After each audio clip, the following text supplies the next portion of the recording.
अस्सलाम वालेकुम दोस्तों, welcome back to Pitafi farm. और माशाल्लाह जैसा कि आपने टाइटल देखकर ही जान लिया होगा कि आज जो हमारी वीडियो है वो एक ब्रीडिंग बुल पर है। अगर आप अपने फार्म के लिए अच्छा ब्रीडिंग बुल ख़रीदना चाहते हैं तो ये वीडियो आखिर तक देखें। और माशाल्लाह क्यों ना कहा आज मैं आपको ब्रीडिंग बुल की 10 निशानियाँ बताऊँगा।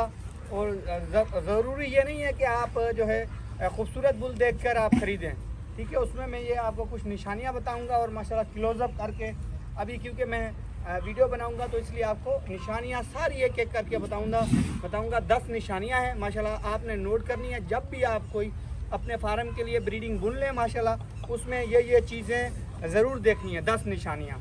और माशाल्लाह अभी हमने स्टार्ट लिया है कॉकटेल से, लेकिन इसके आहिस्ता आहिस्ता मैं आपको सारे बुल पर जो है वीडियो बनाता जाऊँगा। तो अभी इसको आप बस करें। तो दोस्तों, अच्छे बुल की जो नंबर पहली निशानी है मजबूत जिस्मानी साख्त। नंबर 1 है कि मजबूत और मतवाज़न जिस्मानी साख्त। एक अच्छे ब्रीडिंग बुल का जिस्म मजबूत और वेल डेवलप्ड होना चाहिए। सीना, कमर और इंडिकेटर्स अच्छी तरह डेवलपमेंट हों। सिर्फ ज़्यादा वजन होना अच्छे बुल की निशानी नहीं है, ठीक है। ये बात आपने याद रखनी है। और जो नंबर दूसरी निशानी है, नोट करते जाएं, मजबूत टांगे और पाँव।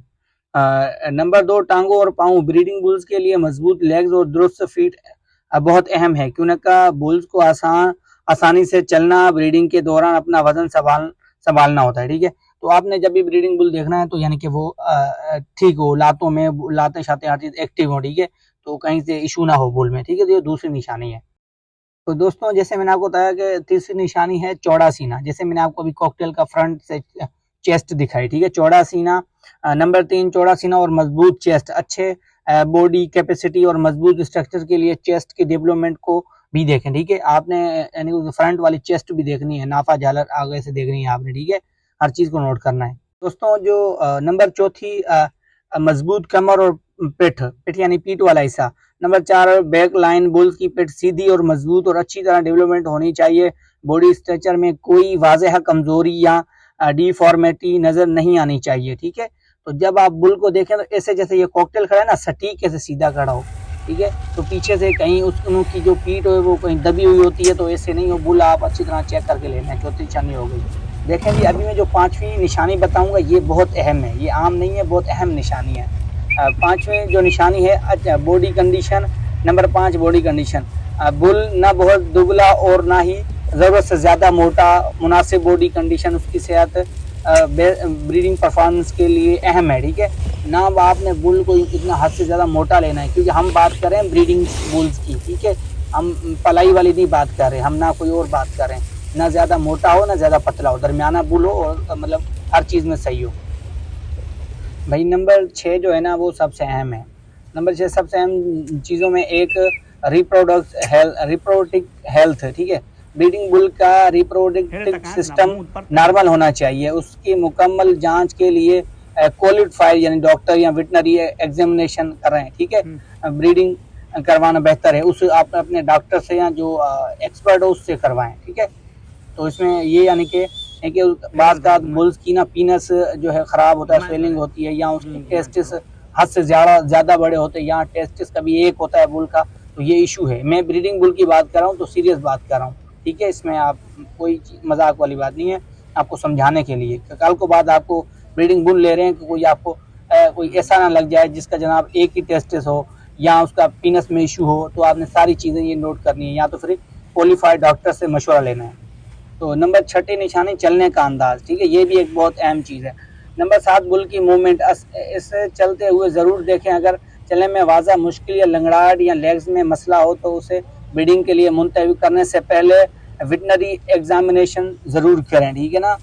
कभी भी लंगड़ा या कोई मोच निकली हो, पीछे कोई इशू हो, तो ये आपको ब्रीडिंग में बहुत तंग करेगा। तो ये चीज़ें नोट करनी है आपने, अपने किसी डॉक्टर वेटनरी डॉक्टर्स को दिखाना है कि भाई ये देखें, और बाज़ का तसल्ली करके लिया करें बुल। और जी जो नंबर 8 है, बुल्स को सेफ्टी हैंडल करते हुए दिखाएं। नंबर 8, टेम्परीमेंट, ठीक है। ब्रीडिंग बुल में बहुत ज़्यादा अग्रेसिव बिहेवियर होते हैं, ठीक है। ये भी होता है, ब्रीडिंग बुल मारने को आते हैं, तो अपना सेफ्टी ख्याल किया करें, खतरनाक हो सकता है। एक अच्छे बुल की मुनासिब हैंडलिंग के साथ मैनेज करना मुमकिन होना चाहिए। याद रखें, बुल के साथ हमेशा सेफ्टी फर्स्ट प्रायोरिटी है, ठीक है। सेफ्टी तो भाई लाजमी है, कभी जो है ना कोई भी बुल हो तो सेफ्टी अपनी ज़रूरी है। हाँ जी, नंबर 9 निशानी है जेनेटिक्स और ब्रीड रिकॉर्ड। ठीक है, जब आप बुल किससे लेते हैं तो उसके कानों पे टैग लगे होते हैं या पेडिग्री उनके पास रिकॉर्ड मौजूद होता है। ठीक है, अगर बुल की नस्ल वालिदैन में या परफॉर्मेंस हिस्ट्री रिकॉर्ड मौजूद हो तो सिलेक्शन में बहुत मदद मिलती है। सिर्फ शक्ल व सूरत देखकर जेनेटिक्स का फैसला नहीं किया जा सकता। ठीक है, तो ये भी है कि माँ बाप का रिकॉर्ड भी आप ले लिया करें जब आप किससे ले रहे हैं ना, तो ये एक बहुत अहम चीज़ है, इसमें कभी ना भूला करें। जो जी नंबर 10वीं निशानी है प्रोजनी ब्रीडिंग परफॉर्मेंस।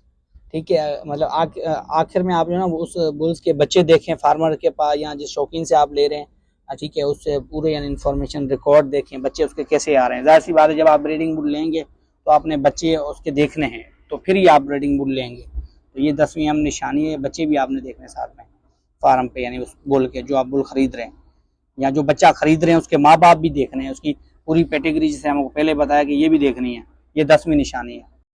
तो दोस्तों ये थी अच्छे ब्रीडिंग बुल्स की 10 निशानियां। अगर आप ब्रीडिंग बुल खरीदने के लिए सिलेक्ट करने जा रहे हैं तो सिर्फ खूबसूरती और बड़ा जिस्म देखकर फैसला नहीं करना है आपने। ठीक है, पेडिग्रियां, ये सारी चीज़ें, लेग्स, जो मैंने आपको बताई हैं, आपने सिर्फ मेरी वॉइस को सुनना है। ठीक है, यानी उसकी health, legs, reproductive suddenness, genetics और टेम्परीमेंट, ठीक है, सब को देखें आप। ठीक है, अगर आपको हमारी वीडियो दोस्तों पसंद आई हो तो वीडियो को लाइक करें और पिताफी फार्म चैनल को सब्सक्राइब करें और कमेंट में ज़रूर बताएं कि अगली वीडियो ब्राह्मण नीलोर या किसी और